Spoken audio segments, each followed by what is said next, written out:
Tu aimes les voitures sportives qui font beaucoup de bruit? Eh ben, t'es pas au bon endroit. Désolé. Abonne-toi, abonne-toi, abonne-toi. Alors, vidéo assez courte où je vais vous présenter du coup un des trajets que j'ai pu faire, parce que j'en ai déjà fait pas mal là. La voiture enchaîne les kilomètres. Et je vais vous présenter donc les trajets que j'ai pu faire pour vous montrer un petit peu au final que c'est pas bien compliqué. En tout cas, avec l'autonomie de cette voiture, on s'en sort plutôt bien. Et aussi, du coup, pour vous montrer un petit peu la vitesse de recharge, alors avec des photos que j'ai prises, j'essaierai de faire une vidéo carrément de recharge une prochaine fois, ça sera peut-être plus parlant. Et j'en profite évidemment pour remercier tous ceux qui likent les vidéos et qui s'abonnent, parce qu'on a déjà dépassé les 60 abonnés en 2 semaines, ce qui pour moi est beaucoup. Et ce qui prouve surtout que du coup les vidéos et le thème de la ZS vous intéressent, ce qui me motive et ce qui va me motiver surtout à faire d'autres vidéos. Alors on attaque les sujets d'aujourd'hui. Et comme vous le voyez sur la capture d'écran, ça c'est un trajet que j'ai fait pour aller à Paimpol en Bretagne.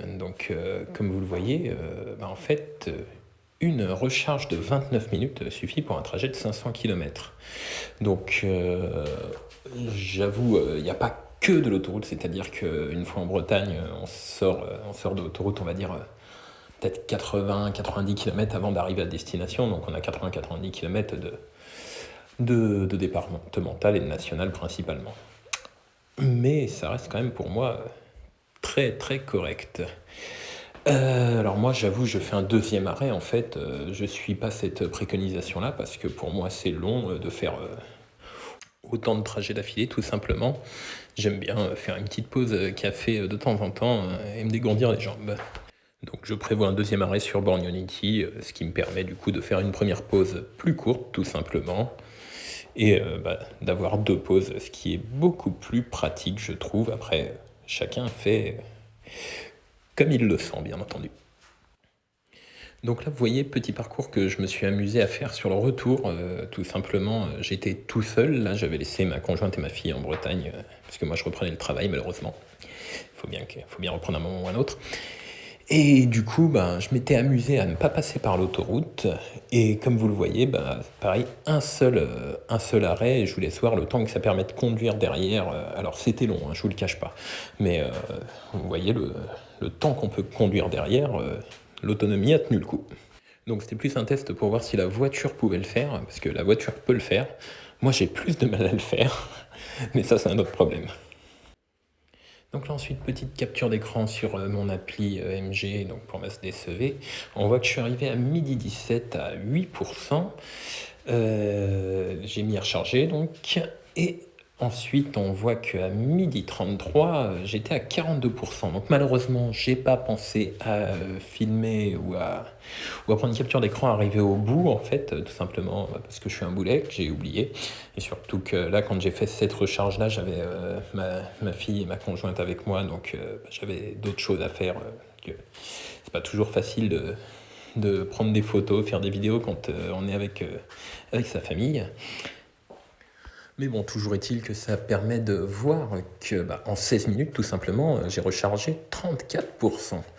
Donc, bien sûr, purement théorique, mais en multipliant par 2, on arrive à... ça ferait du coup 68% de recharger en 32 minutes.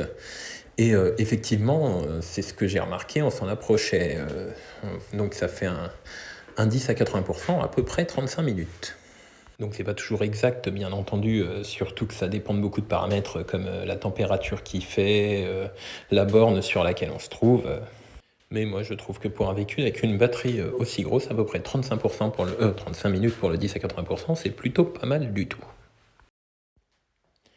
Et donc on va finir sur cette petite photo de conso, donc sur un trajet assez court, mais où j'ai fait principalement de la ville et de la départementale. Et vous voyez, la conso est pas élevée du tout, 12,2 kWh au 100. Moi, je trouve ça très correct pour un trajet de 19 minutes et 12 km 7. Alors après, attention, moi j'essaie de conduire de manière éco. Je pratique l'éco-conduite comme beaucoup d'électro automobilistes, je sais pas comment on dit, font, parce que c'est toujours sympa de voir des chiffres bas. C'est un truc auquel on prend goût quand on a une voiture électrique. Ça s'explique pas. C'est un peu comme un challenge. Bref, en tout cas, merci d'avoir regardé la vidéo. N'hésitez surtout pas si vous avez des idées de vidéos que je pourrais faire, de thèmes à aborder. Voilà. Et puis, je reste à votre disposition dans la section commentaires. Merci encore et pensez à liker et à vous abonner. À bientôt.